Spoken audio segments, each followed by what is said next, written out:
It's been a while since I made a devlog, and I haven't had the time to do one. It's quite a lengthy process to do one, so I thought I'd do one of these instead.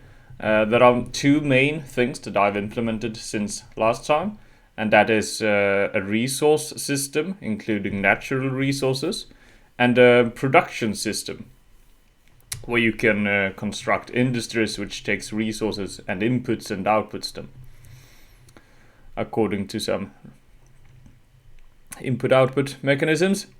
I've also updated the map filter UI a bit. Now I think I'll start with that once the world has loaded.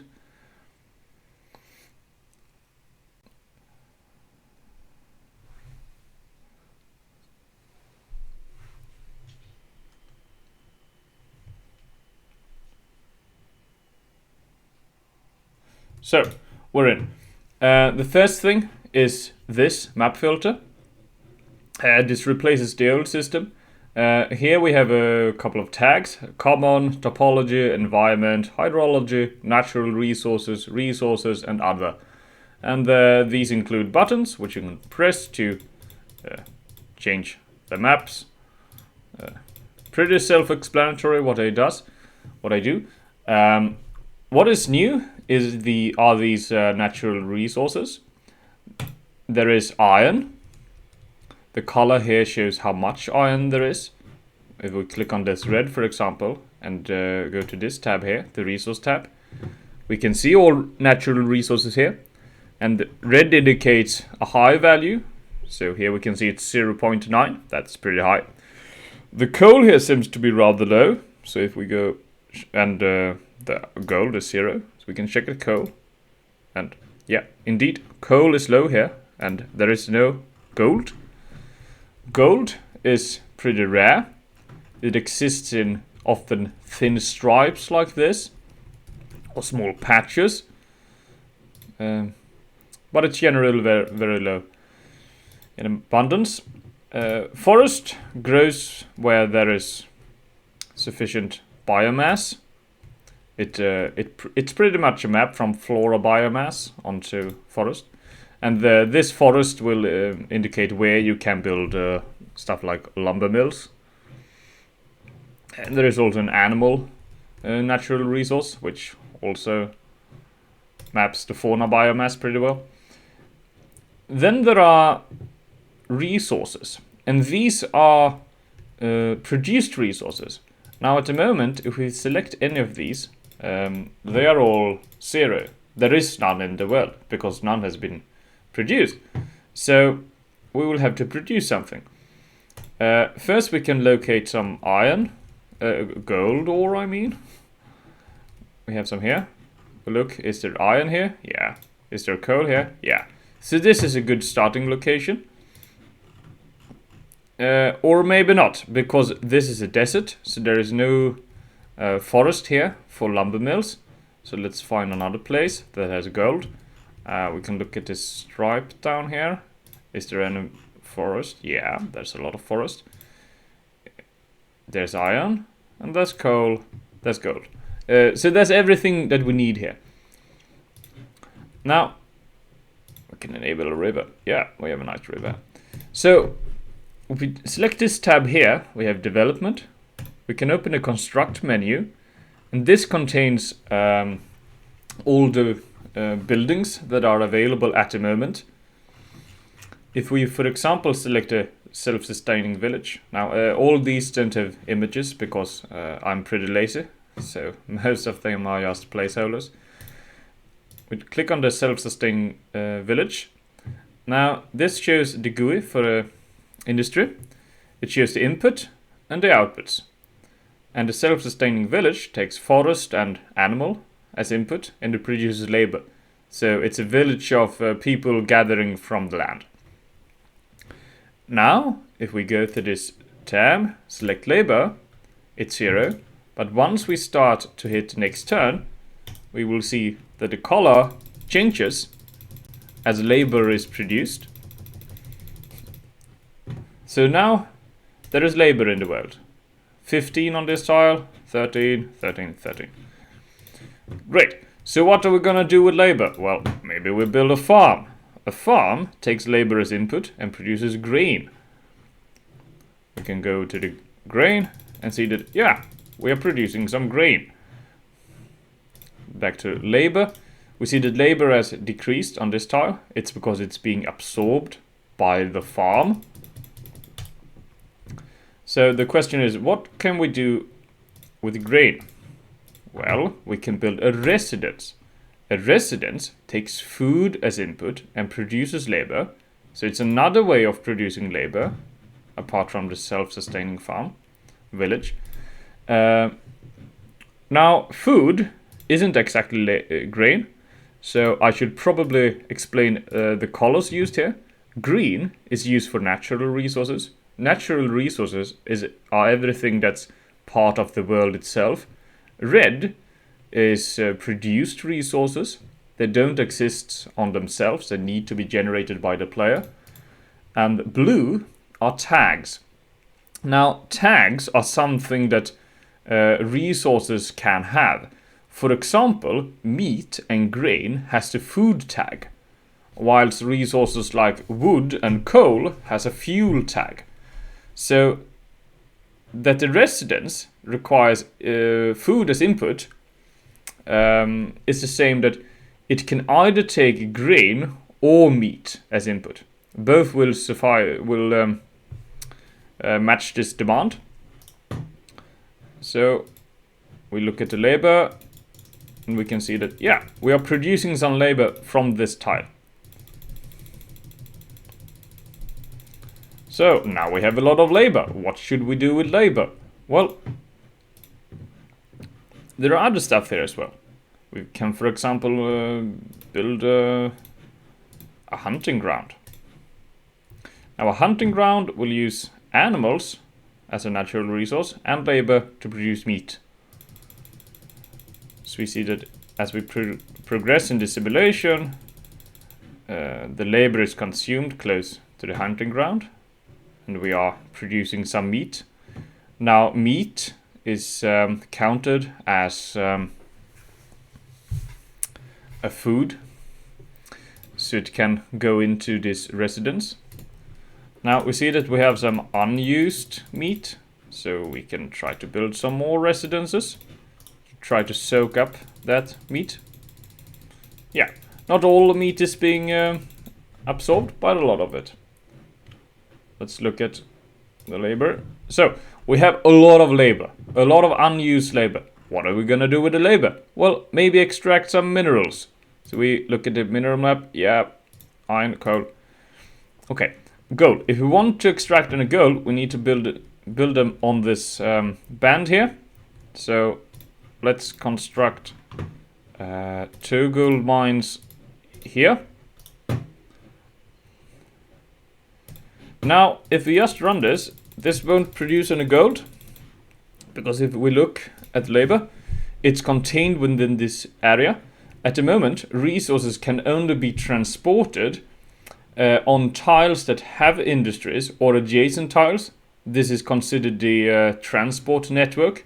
And since the transport network of this area isn't connected to the transport area of this gold area, the gold mines can't get any labor. So we have to build something in between to bridge.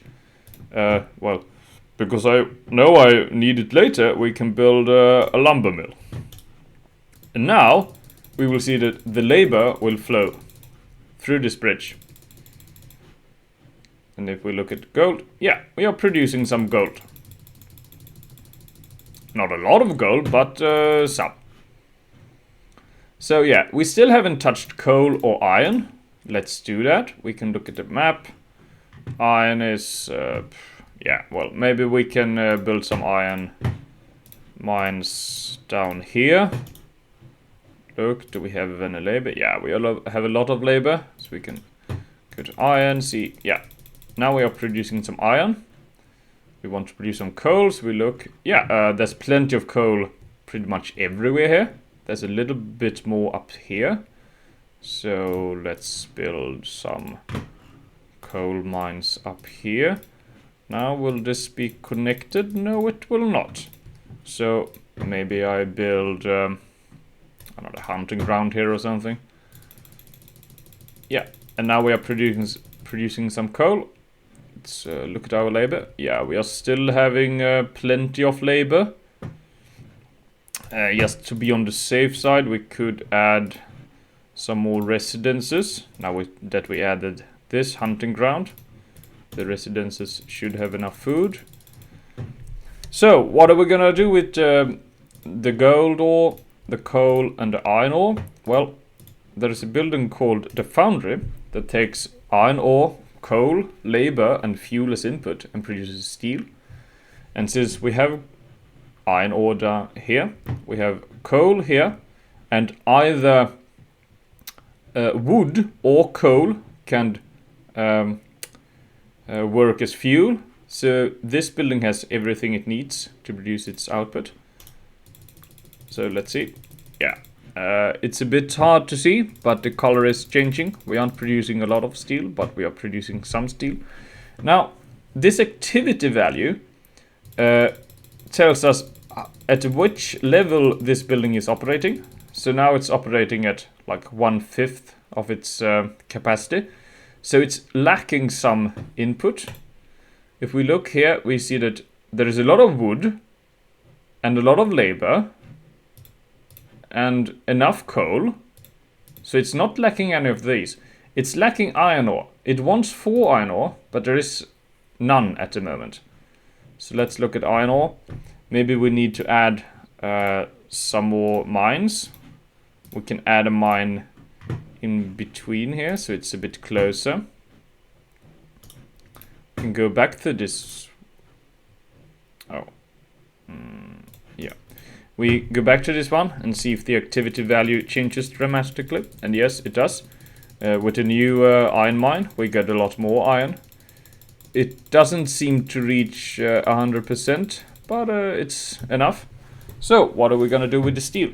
Well, we can build a smith which uses steel, wood, labor, and fuel to produce tools. And I think we have everything we need. So, let's see.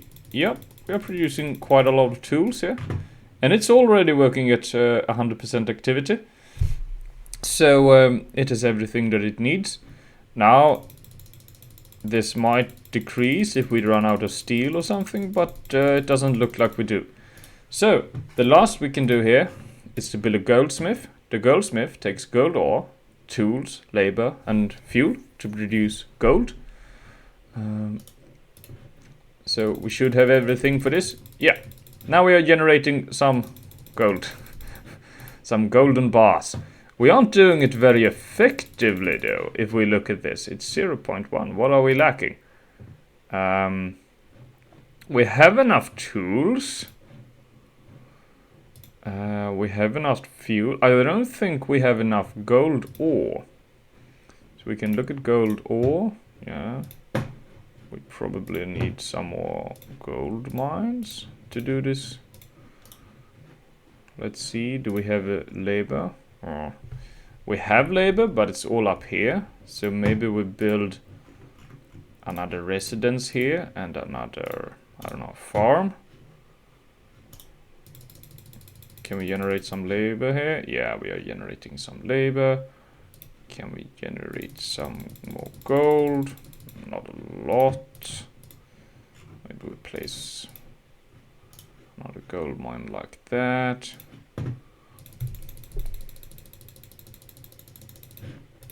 Yeah, it's working at 0.14, so it still needs a lot more gold. Now we can look at these.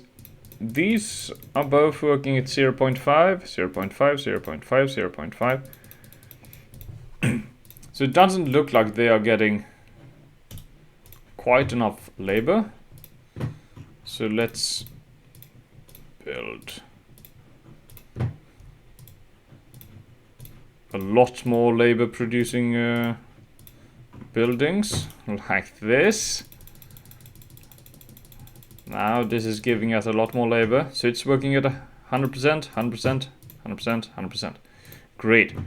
And now this is going up. 0.7, 0.8. 0.9, and 100%. So now we are producing gold at 100%. Now, yeah, that's the industry system that I've implemented. It's not perfect. These sprites, for example, are very poorly rotated.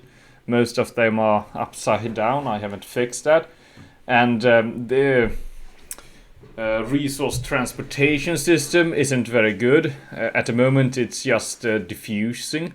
A better approach would be to use some kind of road network where you can build roads of different size and use weights on those roads to transport resources. Maybe ant colony optimization algorithm would be useful in that case. But yeah, this is what I've got at the moment. And finally, you can do something with the world. Before this, you could only, well, look at the world, but now you can actually interact with it. There are some things that are lacking. For example, lumber mills do not destroy the forest at the moment, and hunting grounds do not actually reduce fauna biomass.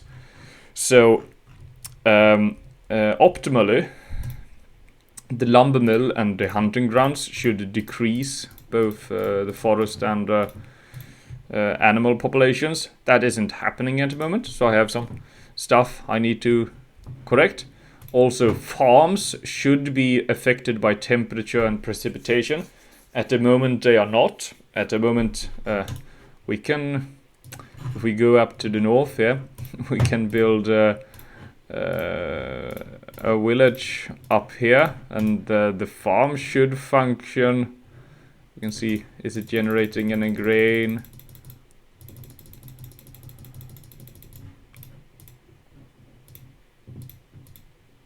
It's not. So maybe I actually did implement that. Yeah, I probably did. I just don't remember. Okay, so you can't build farms in the Arctic. Yeah, that's how it should be. Well, that's all for me today. And I'll put this up on itch.io and check it out for yourself. Please let me know if there are any bugs. See ya.